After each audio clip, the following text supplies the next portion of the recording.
Salut tout le monde, j'espère que vous allez bien les amis. On est parti encore une fois pour une vidéo spéciale Mercato. On est à la mi-janvier, donc il reste encore une petite quinzaine de jours avant la fin de cette période des transferts. Bon, pour le moment, depuis le début du Mercato, on n'a pas eu énormément de dossiers, de gros dossiers. Alors peut-être que ça va accélérer sur ces derniers jours de Mercato. Évidemment, la pression arrive aussi pour les clubs qui voulaient peut-être enregistrer une ou deux arrivées. Bah, les jours passent, donc va falloir aussi accélérer. Ça va peut-être débloquer un petit peu certains dossiers. On va démarrer aujourd'hui du côté de l'Italie. C'est un joueur qui malheureusement a été touché en tout début de saison. Une grave blessure, une rupture du ligament croisé. Donc il n'a pas joué depuis le début de saison, mais vraiment depuis le début de saison, depuis le mois d'août. C'est Thiago Diallo, le défenseur portugais de Lille.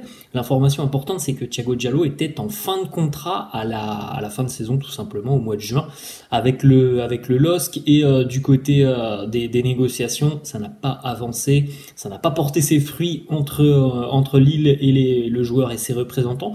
On a la Juventus qui est donc tombée d'accord avec le joueur.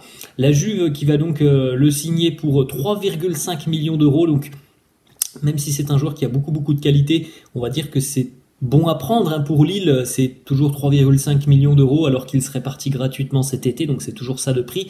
Malgré le fait que voilà, c'est un joueur qui a quand même une valeur, je pense, un petit peu plus importante que 3,5 millions d'euros. Et puis le LOSC a tout de même réussi aussi à inclure un pourcentage donc sur une éventuelle revente de 10%. Donc s'il part dans je sais pas 1 ou 2 ans de Turin pour par exemple 30 millions d'euros, Lille recevra 3 millions d'euros. Donc voilà, on ne le verra plus reporter les couleurs du LOSC. Et par contre, il faut le savoir aussi, il y a assez peu de chances aussi qu'il rejoue cette saison quand même avec la Juve. Alors peut-être en toute fin de saison, mais pour le moment, on ne parle pas forcément d'un retour sur les terrains, évidemment dû à cette grosse blessure. On continue les amis, on va du côté du Paris Saint-Germain et du Bayern Munich qui sont visiblement très intéressés par le défenseur autrichien du Racing Club de Lens, Kevin Danso.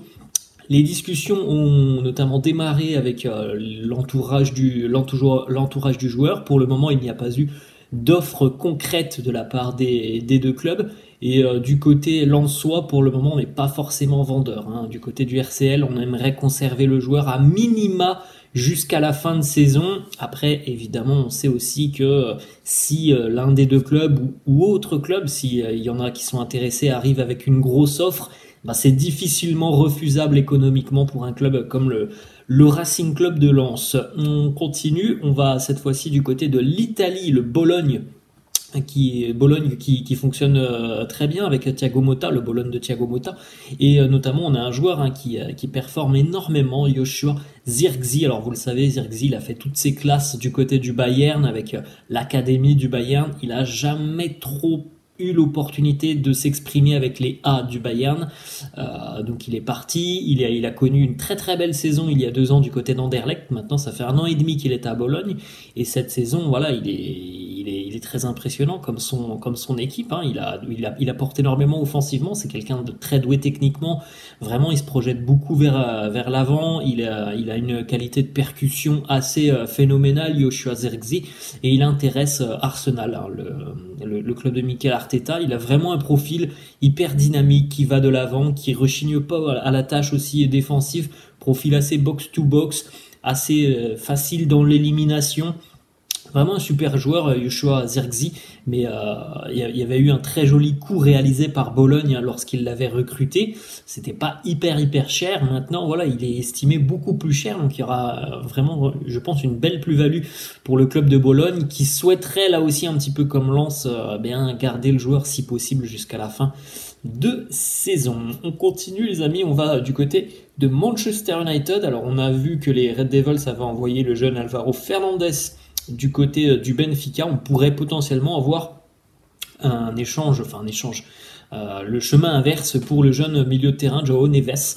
João Neves, il a 19 ans, il est déjà titulaire du côté du Benfica. Là aussi, encore une fois, comme d'habitude, du côté du Benfica, on a une formation qui est exceptionnelle, qui réussit à produire d'immenses cracks, et João Neves il en fait partie. C'est quelqu'un voilà qui a d'immenses qualités techniques. Alors peut-être encore un petit peu frêle dans la tâche défensive, mais en tout ce qui concerne le ballon, les sorties de balles, techniquement, c'est du très très haut niveau. João Neves, donc voilà, Manchester United semble très intéressé par le jeune portugais. On connaît aussi le Benfica, on sait que c'est une équipe qui ne brade pas ses joueurs, encore moins de jeunes espoirs comme João Neves, donc on peut penser que ça peut coûter très très cher. On enchaîne et on retourne du côté de Lille, du Paris Saint-Germain, du Real et aussi de Liverpool. Donc là, on parle vraiment du haut du panier, qui s'intéresse aux jeunes défenseurs nordistes.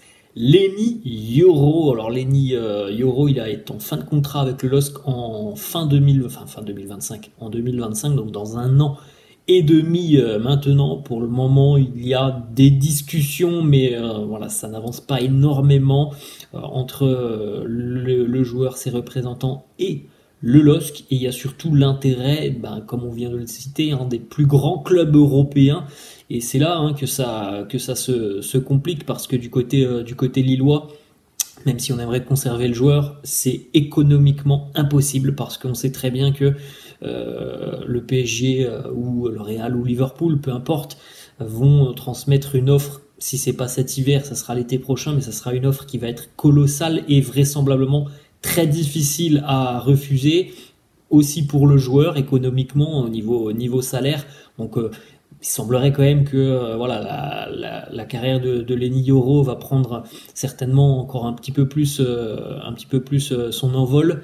Peut-être pas cet hiver, mais l'été prochain, en tout cas, il y a de grandes chances qu'il aille voir tout simplement l'un de ses clubs et le haut du panier, parce que ses performances du côté de Lille, malgré son jeune âge, sont assez impressionnantes. Il dégage une certaine maturité dans la tâche défensive. On poursuit, on va du côté du Stade Rennais. Arthur Théat, le défenseur belge, qui est quand même lié avec Rennes pour encore quelques années. Eh bien, il est suivi en Italie par le Napoli. Il fait partie des joueurs suivis par Walter Mazzarri, l'entraîneur napolitain. Le Napoli qui a quand même beaucoup de soucis depuis le début de saison. Défensivement, voilà, on se cherche du côté napolitain. On a perdu des joueurs quand même très expérimentés sur les derniers mercato, quand on pense à Koulibaly ou encore Kim Min-jae, évidemment que tu perds énormément. Donc voilà, le Napoli se cherche. Arthur Théat peut être une solution. Bon, je pense pas qu'il soit du niveau de Koulibaly ou de Kim Min-jae, mais ça peut être une solution, même si je pense sincèrement que il n'a pas forcément à l'heure actuelle montré des choses qui lui permettent d'espérer d'aller voir beaucoup plus haut que Rennes, et je pense que le Napoli quand même c'est une étape au-dessus du Stade Rennais. On retourne cette fois-ci du côté de l'Angleterre. Alors c'est pas compliqué, il joue jamais. Malang Sarr, qui ne joue jamais, qui ne fait même pas partie du groupe. Il est souvent avec l'équipe réserve des Blues de Chelsea, donc c'est compliqué pour lui tout simplement de s'exprimer. Malang Sarr, il y a peut-être une opportunité, puisque du côté de l'Arabie Saoudite, et donc ça peut être une belle opportunité financière déjà. Alors il est pas malheureux du côté de Chelsea, mais en tout cas le club d'Al Ettifaq, le club de Steven Gerrard, semble être très intéressé par Malang Sarr sur ce mois de janvier. Al Ettifaq qui a quand même des difficultés, donc à suivre aussi ce dossier. Malang Sarr. On va du côté du FC Séville cette fois-ci, avec le départ de Manchester United d'Hannibal Mejbri, qui s'engage donc avec le club andalou. Il y a une option d'achat, c'est pour le moment un prêt jusqu'en fin de saison. Il y a donc une option d'achat qui sera levée ou non en fin de saison. Ça sera aux Sévillans d'en décider. En tout cas, quand on voit la saison galère du FC Séville, je pense que c'est un joueur qui peut apporter et contribuer donc du côté du FC Séville. Il faut savoir aussi que Manchester United avait inclus une clause de rachat si évidemment les prestations d'Hannibal Mejbri plaisent aux Red Devils. Eh bien, il y a cette clause, donc, et Manchester serait prioritaire sur un éventuel rachat du Tunisien. On va cette fois-ci du côté de Chelsea, qui semble être très intéressé par l'attaquant irlandais de Brighton, Evan Ferguson. C'est une cible de transfert à long terme. Quand on entend ça, on a compris évidemment ce que fait Chelsea depuis quelques années, c'est de recruter de jeunes joueurs, de jeunes prospects pour les développer, pour en faire des joueurs de grande classe mondiale, peut-être pour les revendre à l'avenir, ça on ne sait pas, mais en tout cas Chelsea investit énormément sur la jeunesse. Difficile de se dire qu'ils vont réaliser des profits tellement ils investissent des sommes qui sont déjà vraiment colossales. En tout cas du côté de Chelsea, voilà, Evan Ferguson il plaît beaucoup.